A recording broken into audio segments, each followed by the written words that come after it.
Welcome to Gilbert's Athletes, where we like to talk with all types of athletes about their life, adversity, and their help with the community. Today, we are here with professional golfer and instructor Al Wilson.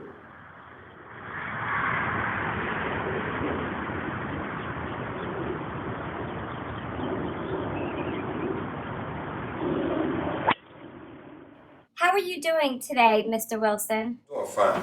Doing fine. Thank you for coming to talk with us. How did you begin playing golf? I have been playing golf for approximately 58 years. I started when I was 7 years old. I lived in a community in Baltimore City called Westport. I was taken to the golf course by my uncle. The golf course is a little 9-hole golf course by the name of Carroll Park. I went there to caddy to help Mom pay the rent. Caddy fee when I was caddying was a buck and a quarter for 9 holes. It was $2.50 for 18 holes, and if you didn't lose a ball, they would give you a 50-cent tip. $3 was good. Mom's rent wasn't but $14 a month, so that kind of helped along the way. I met a man on the golf course. He was a doctor, a dermatologist. His name was Dr. Lewis Harmon, who didn't have any children, and he kind of took an interest in me. So as I caddied to make money, I learned the game of golf, and as a result, I ultimately ended up playing golf for my high school golf team. Carver High School here in Baltimore was the #1 man for Carver. I was given a golf scholarship to go to Morgan State University in the early 60s, and golf was not a popular sport among blacks in my era. I played golf for Morgan State University from 1966 to 1970. In 1967, we won a CIAA championship with Morgan State University in 1967, for which we were inducted into the Athletic Hall of Fame in 2003. I'm currently the golf director for 3 Salvation Army Boys and Girls Clubs, where I teach these young people how the value of golf and how golf relates to life and the pluses that they can learn from this game. Were you bullied when you were younger? Absolutely. I certainly was. I was 106 pounds in high school, but I was bullied because I was small. Most of the fights that I got into as a young man were with bullies. They were bullying other kids, and I'm a very talkative kind of person, and I put my mouth in it. And what they said was, "What do you have to do with it, little?" Well, they had a few choice words for me, and at that point, I said it wasn't the right thing for you to do to bully that kid. And at that point, they came at me, and of course, I had to defend myself. And so my childhood was very interesting with bullying. How do you think golf influences young children, especially those who may be getting into some trouble? Well, golf is, I can speak for myself. I came up in a rough neighborhood. It took me off of the streets of Baltimore and put me into a park where there was no trouble that I could get into. There were a lot of men there who came from all walks of life, and these men were mentors. They mentored me along with any of the kids that came by. They gave us golf clubs. Some of them even gave us clothes when we needed clothes. It's a game that teaches you honesty, and which is what we need in life. In comparison, it's a game that teaches you life skills. It teaches you integrity, honesty, fairness. It teaches you that you got to stick to it. You can't give up.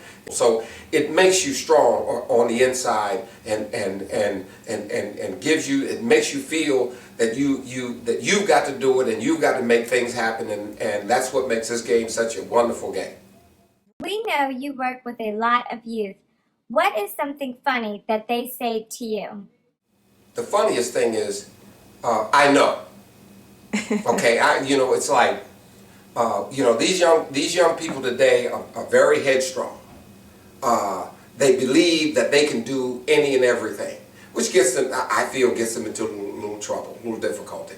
And so as an instructor, when I'm trying to teach these young kids how to grip the golf club, teaching them about a routine, they will invariably tell me, I know, or say to me, I know. And I say, how do you know? You haven't been, how can you tell me that you know? And I'm the instructor. So that always just breaks me up when these kids tell me that they know. And then after a while, I break them down and then teach them the fundamentals, and they go off and hit their ball straight. Have you ever taught a young person who came back later and thanked you for teaching him the game of golf? Yes.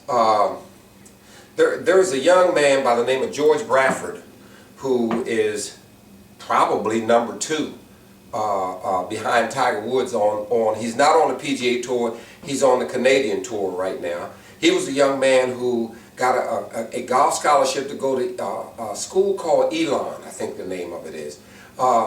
He was playing golf, a great kid out of Columbia. He decided that because his brother was playing football for the University of Maryland, he decided to quit golf and go play football for the University of Maryland. One day said he wanted to play, what I did is I enrolled him to play in a golf tournament, okay? It's his first tournament after he had finished playing football. He and his young buddies won the golf tournament. And as a result, this guy got back into golf and he worked on his game, and as I said, he's now on the Canadian Tour. Have you had any funny golf experiences? I grew up with a kid who caddied with me on the golf course, but unfortunately he was fooling around, playing around, and he got his leg amputated. Okay, but he continued as a kid to carry the golf bags around the golf course. He continued to try to play the game. As a matter of fact, he played on my high school team with me.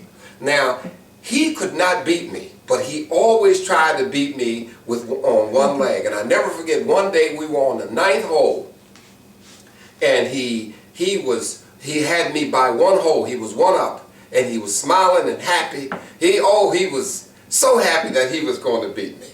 He took a swing at the golf ball, and his foot broke off.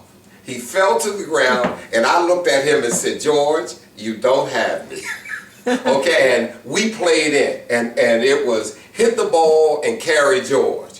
Hit the ball and carry George, and at times we were propping him up on the tree. But we finally got George into the clubhouse, and John and I came back and retrieved his golf clubs and brought him on in. But that was, I think, one of the funniest things that ever happened to me. We heard you did some charity work at Walter Reed with the vets. Can you tell us about it?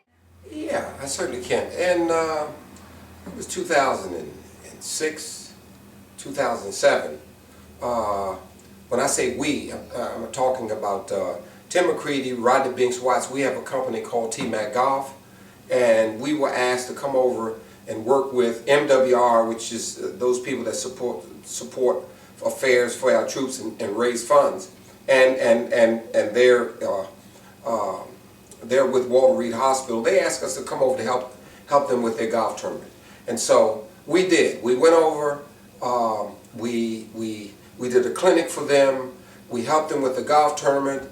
We were able to play, give instructions to some of our disabled warriors, so they could get out on the golf course and play on that day. We had a ball. So it was wonderful working with the wounded warriors over there at Walter Reed and MWR.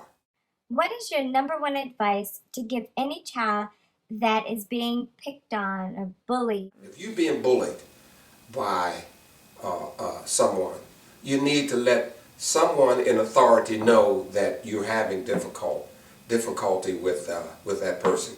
It's not a thing where you think in your mind that you're snitching or telling, okay, but it's important that you tell someone if you're being bullied. Thank you so much, Mr. Wilson, for coming and sharing with us today. I see you're playing with your golf club, so you must want to get out to the golf course. You know it. The weather's 80 degrees, but I had to be here for this. And my closing message is for the young people: just stay strong, be strong, and communicate. Thank you for watching another episode of Gilbert's Athletes. See you next time.